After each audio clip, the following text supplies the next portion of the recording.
I'm Robert Nettgen, and I'm here at the Information Security Summit 2025. This is the podcast for the Information Security Summit, and we're here with lots of folks who've come here for years and years and years, all 23 years of the summit. And you know, there are some folks who this is their very first summit, and we have one of those folks right now. She is with me.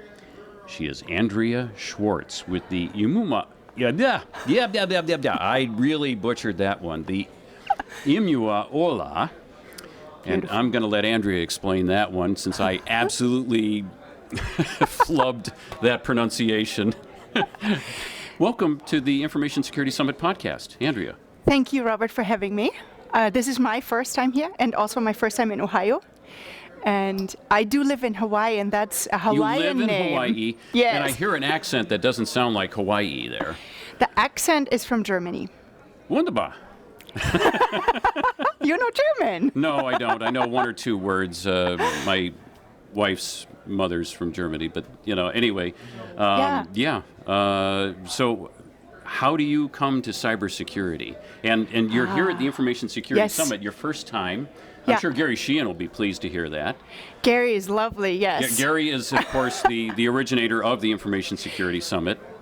I learned that, and I congratulated him on that. 23 years for something like this, like a conference, to keep it going, and through COVID, I congratulated him and sold out. Conference that is fantastic. Last couple of years, we've been sold out here at the center, totally sold out. It has a finite capacity, so when it hits that number, that's it. Registrations have to cut off. Otherwise, we're going to have people parking, you know, on top of each other, and we're going to have so many people we won't be able to move in the hallways. So, it does have a limit. Gary is, the conference is fantastic. Gary is fantastic. And what's special here, and I've been to many conferences, is the vibe here is beautiful. Beautiful vibe at this conference. I mean, as a first-timer, tell me your perspective. The vibe is so. Folks like me, perhaps we're maybe vibe blind, to coin a phrase, because for me, I've been here for maybe 14 or 15 years at the conference, and I was part of the group that was volunteering for the virtual conference during 2020 when we were not allowed to be in a building and we were online. But it kept forward, and it survived, and it came back, and has been reborn into the present in-person conference again to be able to continue for all those years. But what is your perspective as a first-time attendee? Walking in, I came in a day early just to be here before the conference even started. That alone, like that look behind the scenes, was wonderful. People all had a smile on their face. You know, sometimes people go to work, they don't smile. They all smiled. They were all very welcoming.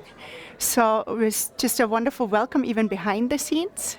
And you could see that people do what they do and they like what they do. You know, how sometimes people just work, and you could see that people love it, and some of them here do it as volunteers. So that's the first impression I had. There's a lot of volunteers. Yeah, that was my first impression. Everybody loved what they did. There's a lot of commitment, and a lot of the volunteers are recurring throughout the years. Yeah, for sure, no question about it. So tell me about Imua Ola. Yeah, Imua Ola is Hawaiian. And so that's a Hawaiian phrase. That's Hawaiian phrase. And Imua is kind of like that push forward, push a little harder. You can use it in sports. The Hawaiian kings have also used it in war, to tell people to push forward and run into battle. So it's a very prominent word in the Hawaiian language for sports nowadays to cheer someone on and give their best in their last effort. And then ola in Spanish means wave, so it works really well with the Hawaiian lifestyle. And in Hawaiian it means life. So the way I translate it is life moving forward. Okay. So in the discussion here, it talks about the fact that you are a cybersecurity professional, and you're married to a cybersecurity professional. Does this mean that you and your husband can't talk about anything? Because I'm sorry, I can't talk about that with you. And then you say, well, how was your day, honey? Well, I can't talk about that with you. I mean, do you have those kind of conversations? We have the opposite conversations. I do have to, though, tell you, I'm not really a security professional myself, but I've worked with security professionals for 25 years. I ran IT teams. And the reason why I'm allowed to talk with my husband is he ran the cybersecurity teams in the same company. So we've worked in Adidas together, in Reebok together, and in Novartis together, always side by side. So we were luckily allowed to have those conversations beyond work at the dinner table. Okay. Who hacked? Who did what? Where's the bad guy? What happened today? Now, cybersecurity is sometimes viewed as a stressful profession, perhaps more stressful in some companies than others. Perhaps stressful because of the human dynamics involved in some companies than others. I coined a phrase among friends a decade ago called, avoiding the head coach syndrome, where, you'd get canned if you had a bad season as the head coach. And the cybersecurity analog to that, if you had a cyber event after trying to do everything right, you have a cyber event and somebody has to take the fall. So, the person in charge of security takes the fall, and okay, you're out of here because somebody has to take the blame. That creates a certain amount of stress, as well as other stressors. What is your perspective about that cyber stress dynamic? I have seen it, and I have seen, of course, a lot of people running into burnout. Not only in cybersecurity, in IT general, but I have seen it with cybersecurity professionals that it goes into burnout. Maybe personally because they take it personal, right? When something like that happens, it is often taken in. It's not just a job. It's not just a job. Exactly. There's a passion in this, right? I like my job. And also often what I've seen is people take other people's problems, maybe it's an IT developer's problems or something, and then the security guy takes it on their shoulder and takes it home. I've seen that too. Very, very tough. I've seen it a lot. And my life has changed from a career in IT and operations to now an executive coaching house. So my Imo company is a coaching house, and now I work on something called sustainable high performance. So how can you be that high performer that takes on all the problems and solves them and be sustainable through the whole year? So that's my take on it. How do you coach all these stressed out security folks? Tailored. To ask a loaded question. Yeah. Tailored each one by one. I don't think there's a recipe, because that's why coaching is very private and individualized. To give you maybe some of the pillars, right? You would talk about mindset, for example, like what is a mindset that you can take, a perspective shift that you can work on, maybe from guilt when a hacking attack have happened to like how to move through that. Then the other thing is rest and recovery. How are you working through that? When is work and private life, how do you transition between the two so you don't take everything to the dinner table like we used to do? Another component is movement and exercise, and how do you do that? And the last component is nutrition. Like, how do we feed our techies? Often we end up with the pizza and the Coke and the sodas. Don't IT departments survive on pizza, Yes. slid under the door at midnight when they're still working on something? I'm being mildly sarcastic, of course. Yeah.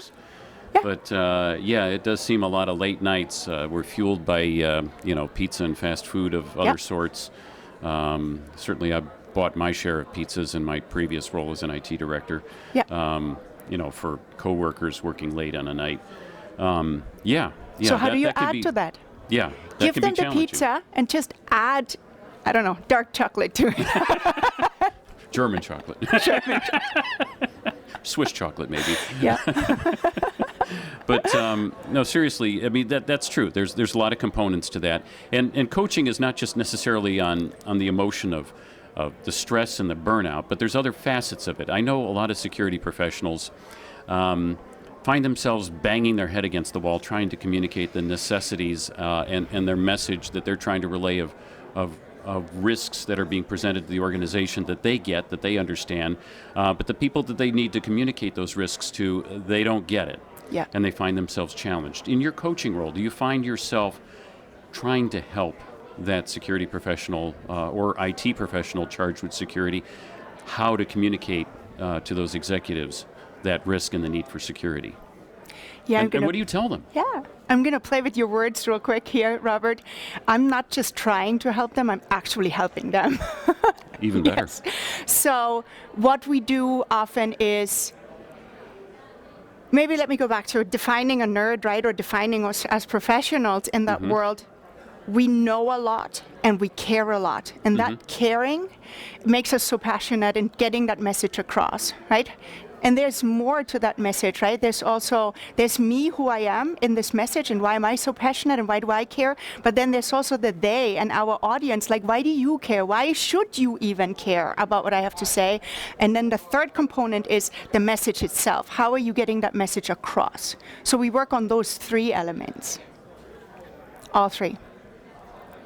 A structure to helping a security professional or IT professional charged with security to communicate to that executive. Yeah, yes, to the executive, to the peer, to the associates, to outside, vendors and suppliers, to all of them, because they're all your audience. That's true, because there's many different facets within that security world. The executives who need to sign off on the budget, the peers who need to, do the work, and with security education, the entire workforce who's that front line that can make or break a security program if they get it or they don't get it. All of these are your audience. And each of these audiences needs a different message. And, we just talked about German, right? If I was going to talk to you in German, our audience is not going to understand us. Yeah, and the only thing I would be able to say is Nein, ich spreche kein Deutsch. Genau. So you need to find... Which is, I don't know how to speak German. Which is what I just said in German. Is that, that's about the only phrase I know, other than few other silly phrases. But... So the second piece you were just saying, we have a program, right? The three elements, and then the other component is, how do you individualize that?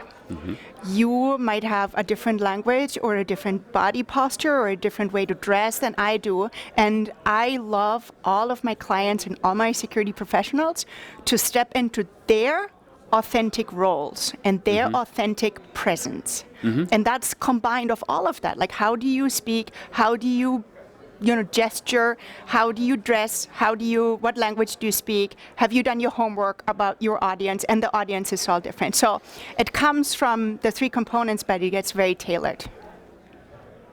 Incredible. Are you presenting that here at the conference? And what kind of a reception have you received as you share that with folks? I will be presenting that, so I cannot really tell you about how it has been received. It's supposed to be coming. It's coming tomorrow. You're doing that. We're doing that tomorrow, and it's going to be. It is called "How to Be Heard as a Nerd." How to be heard as a nerd. Oh my God! Is that? Are you in the morning? Tomorrow morning, yeah. After is you. Is that the keynote? That's the keynote. Oh, you're coming after me. Yes. You have. I will be following you. I'm the opening act with security friends. Yes. And then you say, okay, how do I follow that bench of crazies? Yeah. With a bunch of, security nerds just acting like as my friend Kevin was saying, a bunch of, teenagers on stage. Maybe I'll throw some fake news about nerds at you. That would be very interesting. I'm definitely going to look forward to the talk. I should probably hang around after my session to listen in on that. Andrea, would love that. Welcome to your first and hopefully not last appearance at the Information Security Summit. Thank you. 2025, held at the beautiful Center Conference Facility in Westlake, Ohio. I'm Robert Nettgen for the Information Security Summit.